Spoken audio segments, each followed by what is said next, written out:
Okay, so I'm going to go over the rules that I've given you for how to draw Lewis structures. So the first thing we're going to do is ammonia, which is NH3. I'm trying to do it color-coded just because it'll be a little easier maybe to see it when I draw it. So nitrogen, 3 hydrogens. So what is rule number 1? Add up all the valence electrons. How do we do that? Take a look at a periodic table. Hydrogen only has 1. There's 3 hydrogens, so hydrogen has 3 electrons total for all 3. And then let's take a look at the nitrogen. It's in the second period. We just count left to right, only counting the S and P's. 1, 2, 3, 4, 5. So our nitrogen has got 5 valence electrons. Now, rule number 2, place the first non-hydrogen atom in the center and arrange the other atoms around it. Okay, so the first non-hydrogen atom goes in the center. We arrange the other non-hydrogen atoms, other atoms around it. Okay, in this case, there are 3 hydrogens. I kind of make them like a triangle. Okay, rule number 3, draw lines which represent bonded pairs of electrons. So each line represents 2 electrons connecting all the atoms to the center atom.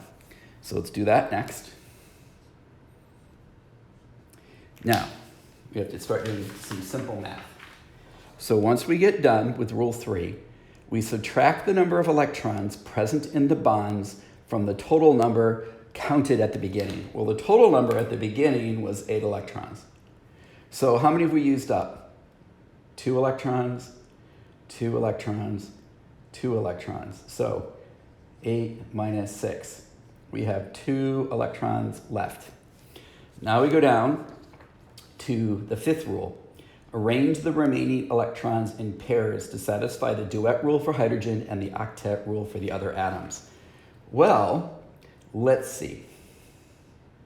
Each hydrogen has a duet. They pretty much, if they're bonded, they always have a duet. The nitrogen, though, only has 2, 4, 6 electrons. So it needs a lone pair of electrons. Now, how many have we used? We used the final 2, 0 electrons left.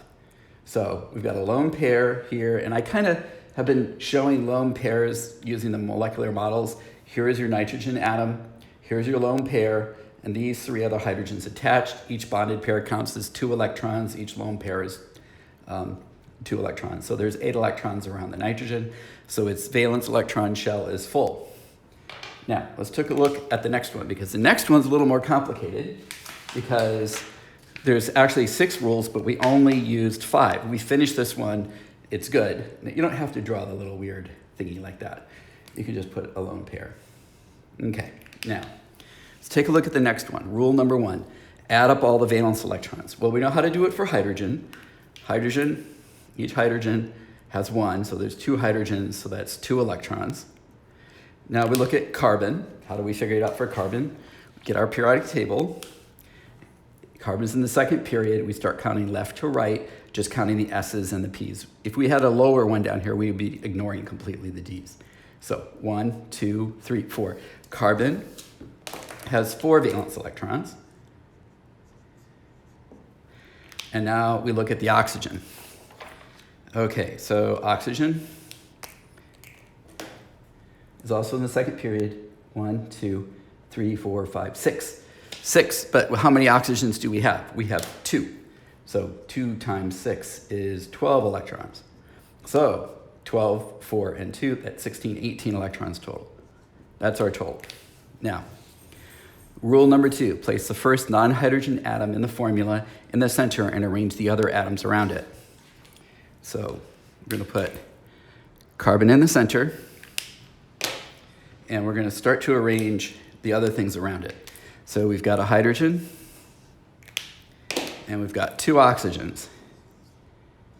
Now in formulas, the way this works is you're going to see carbon's always going to have 4 bonds. So you might think, well, it's going to have 2 hydrogens and 2 oxygens attached. It's not going to work. The reason why is oxygen always has to have 2 bonds, and then we'll run out. So really what it is this hydrogen is attached to one of those oxygens. So we'll stick it over here. Okay, now, completed that. Next thing we do, connect single bonds. So which one is that? That's rule number 3. Draw single bonds representing a pair of lone electrons from the center atom. So we draw our 3 bonds. We go on to rule number 4, which tells us to subtract the number we just used from the total. So how many did we use? 2, 4, 6. We had 18 minus 6. We have 12 electrons left. Rule number 5, okay? Arrange the remaining electrons in pairs to satisfy the duet rule for hydrogen and the octet rule for the other atoms. Okay, so how are we going to do that? Well, let's just start assigning them, okay? We got 12 electrons, that's 6 pairs. There's 1 pair, 2 pairs, 3 pairs, 4 pairs, 5 pairs, 6 pairs. Okay, we're done, right? No, we're not. We ran out of electrons before completing all the octets. Look at the carbon. It's only got 2, 4, 6 around it. It does not have 8. It needs 8. So if you run out of electrons before completing all the octets, you have to go to rule number 6. All right? So if you're short electrons, you need to add double bonds. Sometimes we even need to add triple bonds until the octet rule is fulfilled and the total number of electrons is correct. Okay, so let's see. Every time you add a double bond, you take a lone pair off and add a double bond, it basically counts for both atoms. So bonded pairs count for the oxygen and the carbon. So we could take it off. We don't want to take it there. Sorry, I forgot to connect that.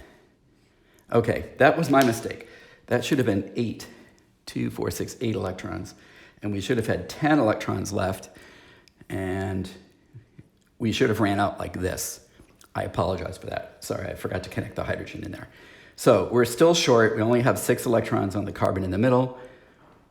We erase 1 lone pair, make it a bonded pair.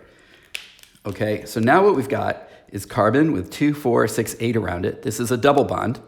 Oxygen over here has 2, 4, 6, 8 around it. Again, the double bond counts for both, just like single bonds do. The oxygen has 2, 4, 6, 8, and both the hydrogens have the right amount. That is, they have 2 electrons. So this is pretty much what it would look like, okay? Here's your carbon. Here's your double bond to this oxygen with the 2 lone pairs. Here is the single bond to this oxygen with the single bond to the hydrogen and 2 lone pairs. And then the carbon has 1 hydrogen attached to it. So in this example, we had to use all 6 rules. Okay, so here are some more examples. This one's got 1 carbon, 1 fluorine, 1 chlorine, 1 bromine, and 1 iodine. Carbon virtually always has 1 bond. Fluorine, chlorine, bromine, and iodine carbon virtually always has 4 bonds. Fluorine, chlorine, bromine, and iodine virtually always have 1 bond. So the first thing we want to do is add up our electrons. So how are we going to add them all up? Well, we get our periodic table out, and we start counting. Carbon again is 1, 2, 3, 4. So 4 electrons for the carbon. And guess what? These are all in the same group. So all we really need to do is figure out the valence electrons for one, and all the other ones are going to have the same number. So let's see. It doesn't matter which one we pick. Let's pick bromine. So bromine's in the 4th period. 1, 2. We ignore all the D's. 3, 4, 5, 6, 7. Oh, it's got 7. So they all have 7. So we just have to count them up. So we've got 7 times 4 atoms. So that's 28 electrons. And we've got 4 electrons. So our total is 32 electrons. Now, again, that was rule number 1. Rule number 2, place the first non-hydrogen atom in the center and arrange the other atoms around it. The first non-hydrogen atom is carbon. Carbon also likes to have 4 bonds, so let's just put the other ones around it. Bromine, iodine. Kind of make like a diamond or a box. Doesn't matter. Rule number 3, draw lines to connect all the atoms together, making single bonds to the center atom. So 1, 2, 3, 4. Each of these, according to rule 4, counts as 2 electrons. So we used 4 pairs. So we just used up 8 of our electrons. So 32 minus 8, we have 24 electrons left. How many pairs is that? Well, if you add it up, it's 12 pairs, right? 24 divided by 2. So we got 12 pairs. So let's start putting the pairs on. I'll just show them in a different color so you can see them. 1, 2, 3, 4, 5, 6, 7, 8, 9, 10, 11, 12. Okay, I put all the pairs down. Why did I assign them like that? Because I was filling the octets for every atom. The carbon was already full. The 4 single bonds gave it 8 electrons, so its valence shell was full. But each of these only had 2 electrons, so they needed 6 more. Each of them goes on as a lone pair, so you've got 3 lone pairs around each of your halogens. One of the things you should notice is basically the arrangement of bonding of these is all the same because guess what? They're all in the same group. So typically what we use for this kind of an experiment model is we use carbon as black in the middle, and you can see there's 4 single bonded halogens. Halogens are usually represented as green. I don't have 4 shades of green, one for each of the 4 halogens, but I got 2 shades. So we can call these 2, I don't know, bromine and iodine, and these 2 chlorine and fluorine or something. But you can see how it looks.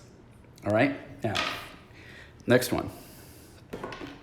This one is called methanol, CH3OH.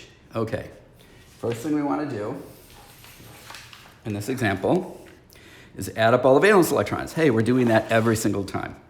So I'm not going to get the periodic table out this time. Carbon's got 4. Each of the hydrogens has 1. There's 4 of those. The oxygen has 6. So we add them up. We've got 14 electrons.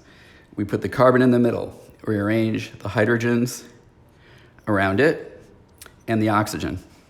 So we know that hydrogens only form 1 bond. Carbon always has to have 4 bonds. So we do that, and that means the last hydrogen has to be over here. Now, we connect everything.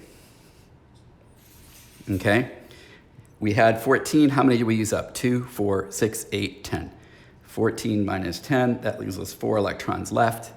Carbon's got an octet. All the hydrogens have duets. So we need 2 electrons on the oxygen. And if you were to look, 2 lone pairs of electrons on the oxygen. If you look, it looks like this. So here's your carbon atom. Here's your 3 hydrogens attached to it. Here's the oxygen attached. That oxygen has a hydrogen attached, and it's got 2 lone pairs. So this is the correct Lewis structure for this molecule, which is methanol. Okay? So here's the other one. We're done.